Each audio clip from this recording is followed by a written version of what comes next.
Donc ils lui ont dit que celui qui assassinait un membre de sa famille, de la manière qu'il a fait, qui s'attaquait à un membre de sa famille de la manière que lui il a fait, il a été puni par la privation de son sommeil. Donc les Arabes avaient déjà le sens des liens familiaux, mais sachez quelque chose, l'être humain, la manière qu'il est, il a besoin de deux choses pour avancer. Il a besoin de quelque chose qu'il va obtenir derrière lui, il va obtenir devant lui, qu'il essaie d'attraper, et quelque chose qu'il y a derrière lui, qu'il essaie de fuir. Donc, ce qui a aidé une cause, qui a aidé les Arabes à maintenir leurs liens familiaux, c'est qu'ils avaient l'espoir d'une récompense à travers cette action, mais ils avaient peur aussi d'une punition qui vient du ciel. Et c'est une raison pour laquelle l'éducation, c'est un point important pour que les êtres humains puissent rester entre membres de la même famille soudés.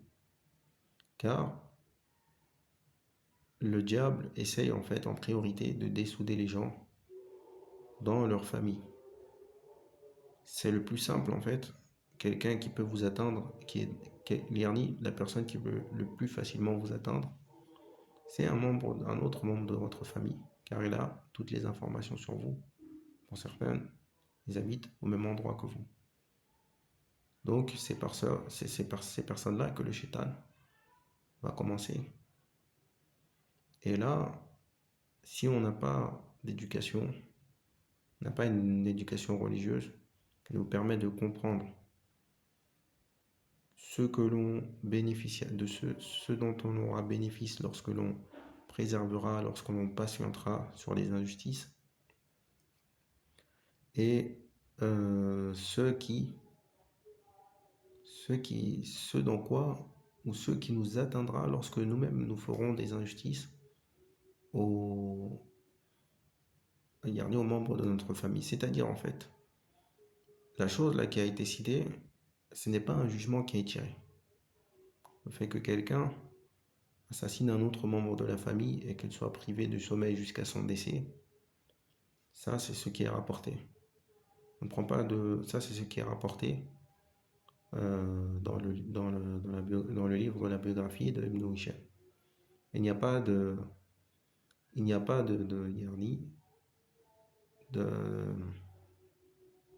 choses qui indiqueraient que ce rapport est authentique ou pas. Par contre, cependant, il y a des autres hadiths qui indiquent que Allah nous récompense quand on joint les liens familiaux et nous châtie quand on les coupe. Et parmi les récompenses qu'Allah donne, c'est qu'il élargit au risque de la personne.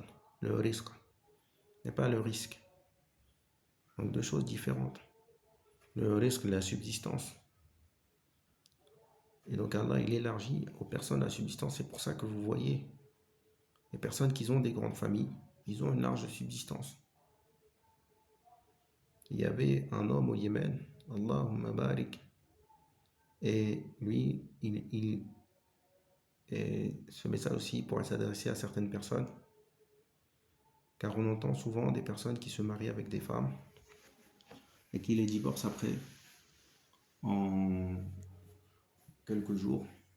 Déjà, le mariage après avoir été consommé ne peut pas être effectué quelques jours après la consommation. Le mariage, en fait, le divorce n'est pas tombé. Donc, voilà, l'histoire peut servir, car la science est une arme de défense. Et de défense parce que la première personne à qui on fera du mal, c'est soi-même. Car après avoir fait certaines actions, on ne se sent pas bien. On ne vit plus avec certaines actions. On a des choses sur la conscience, on a des choses qui reviennent, mais si cela ne s'arrêtait qu'ici, ça ne s'arrête pas ici. Il y a la vengeance d'Allah derrière. Donc cette personne-là, qui était au Yémen, elle a pris la décision d'avoir une immense famille. Ce qu'il faisait, donc, c'est qu'il a marié plusieurs femmes. Et certaines femmes, elles ne pouvaient pas supporter ça. Qu'est-ce qu'il faisait? Il la laissait partir, il en prenait une autre. Il se retrouvait avec presque, je ne sais pas, ce que c'est aux alentours de 16 ou 20 enfants. Et Allahumma barik, il a une immense maison.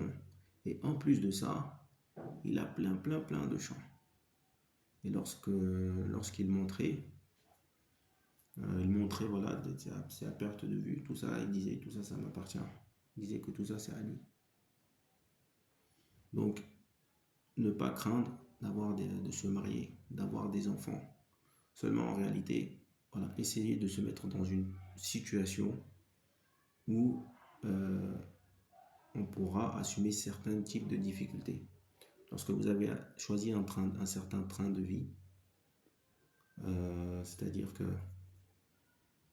vous êtes dans des capitales, vous avez des loyers exorbitants et des toutes petites pièces, vous n'avez pas quelque chose qui vous suffit.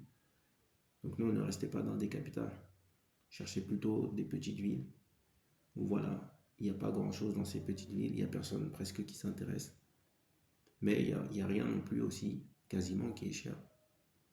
Vous avez des endroits, vous pouvez louer, euh, des appartements pour,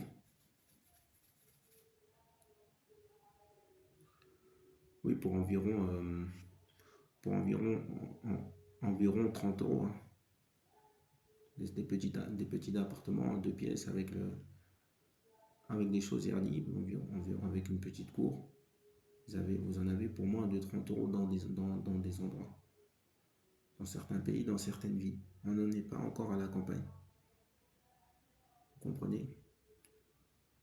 Donc là, quand on est dans des conditions comme ça, en fait, psychologiquement, c'est plus facile. On n'a pas de pression, on n'a pas gagné beaucoup. Peut-être qu'on n'a pas gagné beaucoup pour ce mois-là. Mais en fait, tout ce qu'on a gagné, ça ne nous dérange pas. Parce que c'est largement plus que ce que l'on va dépenser. Quel est le prix de la nourriture en réalité? Combien mange une personne par mois? Surtout avec la baraka. Une personne par mois, on peut donner une fourchette, mais ça peut varier. Ça dépend si on cuisine à la maison, etc. Mais 200 euros pour mettre la barre un peu haut. Et des enfants surtout peuvent consommer beaucoup moins que 200 euros dans un mois pour manger. Surtout si on mange à la maison, si on achète en gros, si on se débrouille quoi. Donc là, avec les possibilités, les gens qui travaillent sur Internet, surtout voilà, les gens qui arrivent à travailler sur Internet, vous avez, vous avez un bénéfice immense, vous avez un avantage immense, c'est que vous êtes libre de travailler où vous voulez. Donc vous pouvez habiter en fait où vous voulez. Et là, vous pouvez profiter de ces petites villes qui n'intéressent personne, qui sont vides, qui ont un faible taux de criminalité. En fait, vous êtes tranquille là-bas. Ensuite, ce qui s'est passé, c'est que donc ils lui ont dit qu'il ne pourrait plus dormir, que voilà, c'est celui qui faisait, qui s'attaquait à un membre de son, etc., comme j'avais cité auparavant. Et puis, donc, ce qu'il a fait, c'est qu'il s'est vengé sur ceux qui l'avaient conseillé de s'attaquer à son frère, d'assassiner son frère. Et puis, il est resté comme ça. Il est resté comme ça jusqu'à ce qu'il a péri. Lorsqu'il a péri, bon, le royaume affaibli et les gens ont divergé. Les intérêts ont été modifiés, non plus des intérêts en commun. Voilà. Et ce qui a affaibli, ce qui a créé une faiblesse. Et il y a une personne, car d'habitude, en fait, les personnes qui accèdent au pouvoir, en gros, il y avait la maison du pouvoir. Des personnes qui venaient d'une certaine famille qui pouvait accéder au pouvoir. Donc là, puisqu'ils ont été faibles, ils ont été divisés, il y en a un qui a profité et il a pris le pouvoir. Donc là, le problème, c'est que il s'attaquait, une fois qu'il a pris le pouvoir, lui, il a commencé en fait à s'attaquer directement à son peuple parce il ne voulait pas perdre son pouvoir. Et c'est à cause de ça qu'il l'a perdu. Et donc il s'attaquait aux enfants et il leur pratiquait une forme de rituel. Il les faisait passer un par un, les garçons, pour pas en fait que plus tard ils deviennent des rois. Donc ce qui s'est passé, c'est que le fils de celui qui a été assassiné, lorsque ça avait été le cas, il était petit encore. Donc c'était son tour de passer au rituel. Mais vous savez que les enfants, un être humain à travers ses souffrances, il est différent. Il y a des personnes, voilà, qui établissent certains systèmes dans des endroits et beaucoup vont dans ce système. Ils y rentrent la tête baissée. Voilà, ils sont habitués, ils vivent comme ça. Il y en a qui ont vécu des souffrances. C'est un peu, voilà, ils savent que c'est une souffrance qui va se cumuler à l'une de leurs souffrances qu'ils ont déjà. Donc ils se préparent, trouver des solutions pour ne pas rentrer dans ce qui a été mis en place. Donc on a ça un peu dans les quartiers. Donc il y a des gens dans les quartiers qui sont dans certains quartiers qui mettent des systèmes en place, qui prennent le dessus dans les quartiers en France et qui font un peu la loi dans les quartiers. Donc ça passe avec certaines personnes jusqu'à ce que c'est le moment d'un qui a un autre vécu que les autres et qui n'est pas prêt de se laisser marcher sur les pieds. Donc bon, puisque c'est le fils de l'ancien roi qui a été assassiné, il se voit légitime de reprendre il voit pour lui qu'il est laissé de son droit de reprendre le pouvoir.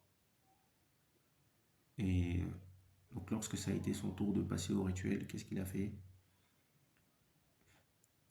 Il avait un couteau entre et qu'il a caché entre sa sandale et son pied. Et puisque celui qui pratiquait ce rituel était habitué avec les enfants, les adolescents, il n'est pas, voilà, c'est pas quelque chose qu'il faisait armé. C'est quelque chose qu'il faisait aussi pour piéger, donc il fallait un certain type de discrétion. Donc ce qu'il a fait,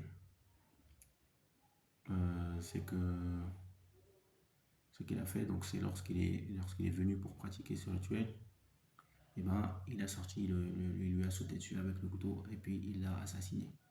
Un seul coup dans la nuque suffit pour mettre fin au jour d'une personne. Il n'a pas besoin en fait de faire 150 kilos. D'ailleurs le couteau, même si vous êtes en train d'éplucher un couteau bien tranchant, vous êtes en train d'éplucher une orange très doucement. Si vous ne faites pas attention, si le couteau seulement revient sur votre pouce, vous allez vous ouvrir le pouce. Donc n'importe qui prend ça et qui, voilà. Donc même si c'est un enfant, eh ben, il va faire du dégât avec ça. Donc il a après ça, en fait, repris le pouvoir. Qu'est-ce qu'il était enfant? Il semble qu'il serait plutôt adolescent un peu à cette période-là, au Harlem.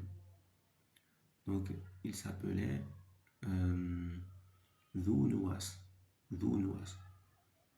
Donc il y aura Dhu Nuwas ou Nawas. Un sur les deux. Donc il y aura encore, il me semble, des récits qui seront reliés à Dhu Nawas. Car de ce que je me rappelle, il y aura donc des conflits entre An-Nasara et les Yahoud. Et puisque Yarni, la tribu de Himyar, avait été rentrée dans les Yahoudiya, donc lui il était avec sa tribu, s'il pratique ou qu'il ne pratique pas. Voilà, yani, quand il y a une chose comme ça générale, il ne se pose pas la question, il se dira que voilà, moi je suis Yahoudi. C'est comme ça que ça marche. Donc voilà l'histoire de comment est-ce que Dhu Nuwas a repris le pouvoir chez la tribu de Himyar. Et voilà, mais le pouvoir iranien en place chez Himyar et Yardi quand même resté affaibli. N'est pas à la même puissance que à l'époque de Toubba.